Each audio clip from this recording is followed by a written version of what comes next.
नमस्कार।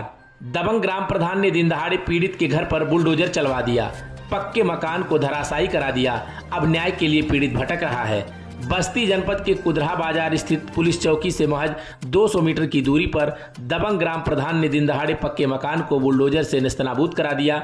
सूचना होने पर पहुंची मकान मालिक की पत्नी को भद्दी भद्दी गालियां देकर दबंगों ने जान से मारने की धमकी भी दिया। घटना एक सप्ताह पूर्व की बताई जा रही है। अब पीड़ित परिवार न्याय के लिए दर दर भटकने को मजबूर है। हालांकि लालगंज पुलिस का कहना है कि बुलडोजर को कब्जे में लेकर कानूनी कार्रवाई की जा रही है, लेकिन ग्राम प्रधान का यह कारनामा चर्चा का विषय बना हुआ है। आपको बता दें कि एक सप्ताह पूर्व सोमवार को हुई इस घटना के बाद थानाध्यक्ष लालगंज को दिए गए तहरीर में निर्मला पत्नी दशरथ निवासी चिलवनिया थाना कलवारी ने बताया कि सन 1990 में मेरे पति दशरथ ने कुदराहा निवासी राम उग्रह से बैनामा करवाया था। बैनामा के बाद मेरे पति ने उस जगह पर 2 कमरा व गलियारा का पक्का मकान बनवाया था। पीड़ितों का आरोप है कि पुलिस हल्की धारा में मुकदमा दर्ज कर दबंगों को और बढ़ावा दे रही है। वहीं घटना में शामिल लोग सुलह करने के लिए धमकी दे रहे हैं। दोपहर थानाध्यक्ष से मुलाकात के लिए पहुंचे लोगों ने मामले में कार्रवाई की मांग किया। निर्मला ने बताया कि सोमवार को दिन में लगभग 11 बजे सूचना मिली कि कुछ दबंग किस्म के लोग बुलडोजर से मकान के हिस्से को ध्वस्त कर रहे हैं। जब मौके पर पहुंचकर रोकने का प्रयास किया तो ग्राम प्रधान प्रतिनिधि इंद्र कुमार के साथ ओमकार, फूलचंद, रामकेश, चक्रधर और ओमकार के लड़के गोलबंद होकर मां बहन की भद्दी भद्दी गालियां देते हुए हाथ व पैर तोड़ने तथा जान से मारने की धमकी देते हुए फरार हो गए। मेरा पूरा मकान नेस्तनाबूद हो चुका था। इस मकान में मेरा घरेलू सामान, बॉक्स, मेज, कुर्सी, बर्तन, अलमारी, चारपाई, बेड आदि चीज़ें मलबे में दब गई। ये लोग दबंग किस्म के लोग हैं, कभी भी मेरे ऊपर जानलेवा हमला कर सकते हैं। इस संबंध में थानाध्यक्ष लालगंज बुजेंद्र पटेल ने बताया कि तहरीर मिली है, कार्रवाई की जा रही है।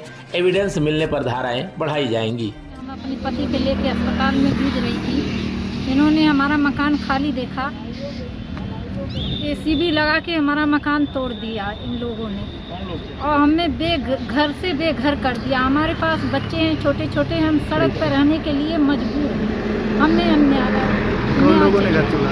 कौन तोड़ा है आपका घर? ये तोड़े हैं, अरे प्रधान जी।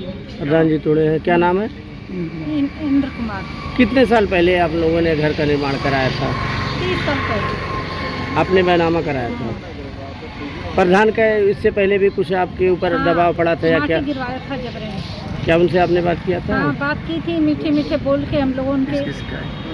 हमारे पति से उन लोगों ने सीधा समझ के पुलिस केस करने नहीं दिया। फिर हम लौट गई, अकेली होकर मैं गई नहीं थी। और आप लोगों ने कभी शिकायत किया इसका थाने पे जाकर या? नहीं करी शिकायत, उन लोग करने नहीं दिया। बोले अब जो गलती हो गया, अब दोबारा नहीं होगी, अपने घर में रहो तुम लोगों ने। पुलिस की कार्रवाई से संतुष्ट हैं? नहीं है संतुष्ट। क्या चाहती हैं आगे? हम अपने घर के सोच रहे हैं, हमारे पूरे घर की मुआवजा दें, जितना नुकसान हुआ है हमारे घर के, हमारे सामान के। कितना नुकसान हुआ होगा लमसम? और उसमें घर की गृहस्थी थी और हमारे सास का जेवर थी। कितने कमरे का मकान था? कितने कमरे मकान? 2 कमरा 1 गलिया। चाहते तो थे, लेकिन पापा की ऐसी हालत थी कि हमको बार बार लेके भागना पड़ रहा था घर छोड़ के। यही दिक्कत हुई है। वो हमारा घर खुला पा गया है, खाली पा गया है। तुरंत गिरा के पूरा घर ईंट पूरी गिरा दिया उसने। क्या नाम है जो गिराया? उसका नाम है इंद्र कुमार। ओमकार इंद्र कुमार। क्यों गिराया? दबंगई के दल पे जानता था कि हम लोग परेशान हैं, हमारे घर का पैसा हमारी कमाई, हमारी पापा की हेल्थ के लिए लग रहा है, उसे पता था, इसी वजह से गिराया। हम ही तीनों बच्चे हैं, कमजोर समझ के हाँ। आपका जमीन हड़पा नहीं। हाँ।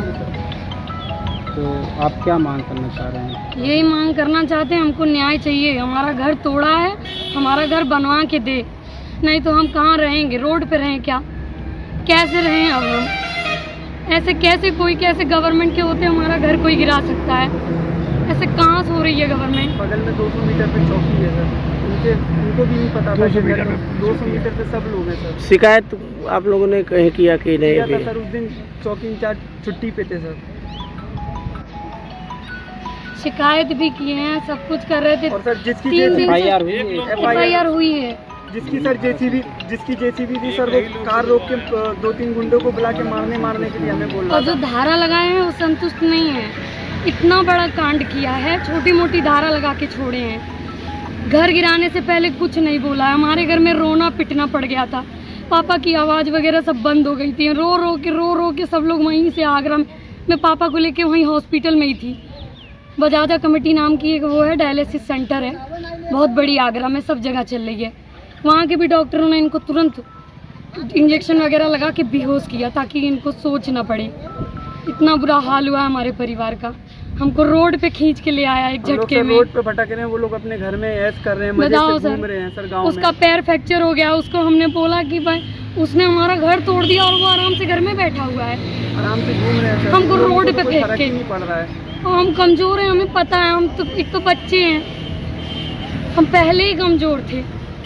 उसी का फायदा उठाया उसने। कहाँ जाए बरसात के मौसम में। क्या नाम है जो ये आपका घर गिरा दिए? इंद्र कुमार ही हमारे गांव की कुतराहा के प्रधान है। उन्होंने ये घर तोड़ दिया और हमको इस हालत पे कर दिया है कि हम लोग कहीं अब रह भी नहीं सकते, और ना इसके अलावा हमारे पास कोई घर है। आगरे में भी कोई घर नहीं है। यहाँ पे गांव में घर था, वो भी ढह गया। आगरा में क्या करते हैं? आगरे में सर हम पढ़ाई करते हैं, हम मजदूरी करते हैं। और इसमें क्या क्या सामान था? कैसे पता चला आप सब लोग के घर गिर गया या आप? बगल के लोगों ने फ़ोन किया, बताया कि घर गिर गया। मैं मौजूद यहीं था, बस्ती में था, तो आया, फिर मैंने देखा मेरा घर तो टूटा हुआ है, पूरा टूटा हुआ था।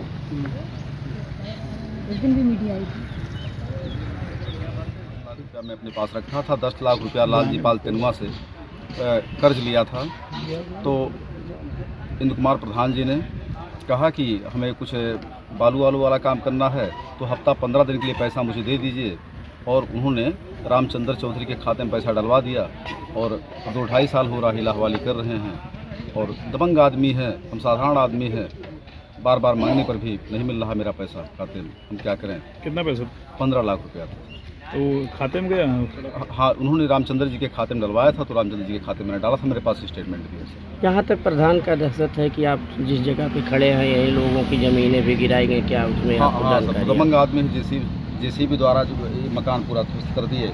किसका मकान? बैनामा शुदा मकान है, दशरथ जी का है, बैनामा शुदा मकान। उसके बाद जेसीबी लगा के दबंगई से ध्वस्त कर दिए। और कितना दबंग हो गया? क्या थाने पे उनकी पैठ क्या है, सुनवाइयाँ? थाने पर वो प्रभावशाली व्यक्ति हैं और प्रधानपति हैं वर्तमान में, प्रभावशाली पहुंच वाले व्यक्ति हैं, इसलिए वो हम लोग डरते हैं। और पुलिस कार्रवाई करने से? हाँ, डरते हैं। पुलिस कार्रवाई नहीं करती उनके खिलाफ? धमकियाँ मिलती हैं, तमाम चीज़ें हैं, क्या करें। नहीं, आपने शिकायत किया थाने पर, तो अभी तक क्या हुआ? नहीं, थाने पर नहीं, मैंने चौकी पर शिकायत किया था, लेकिन अभी तो कोई कार्रवाई नहीं। सुमित आरडीओ पर सर हमारे मकान को जो इन्होंने, थोड़ा जोर बोलिएगा, बहुत गरीब आदमी है और हम मजदूरी करके अपने बच्चे पाल रहा हूँ किसी तरह। इसको मैंने सन 19 जनवरी 1990 को रजिस्ट्री कराई थी। उसके तुरंत 1 साल के बाद हमें मकान बना करके उसमें कब्जा हो गया, और कब्जा होने के बाद आज 30 साल से मैं कब्जा हूँ, उसमें मकान बना के रह रहा था। उसके बावजूद हमारे मकान को इन्होंने जो है पहले मिट्टी पाटा, मिट्टी पाटने के बाद आज 3 तारीख को मेरे मकान को बढ़िया मेट कर दिया। अब हमारे पास जगह नहीं है, मजबूरी करके बाहर रह करके इसी तरह अपने बच्चे पालते थे। अब हमारे पास न रहने का छत है न कुछ है। हम बच्चे लेके बरसात में इस ठंडी गर्मी मौसम में हम कहाँ रहेगा। और हम किडनी के मरीज़ हैं, हमारी डायलिसिस होती है, हफ्ते में 1 बार डायलिसिस होती है। हमारे पास वैसे लाख रुपया लग गया, मेरे पास कुछ है ही नहीं। जो मजदूरी करता हूँ दवाई में चला जाता है, मेरे पास खाने तक को नहीं है पैसा कि कहाँ से खाऊं, क्या खाना खाऊं, कहाँ से करूं।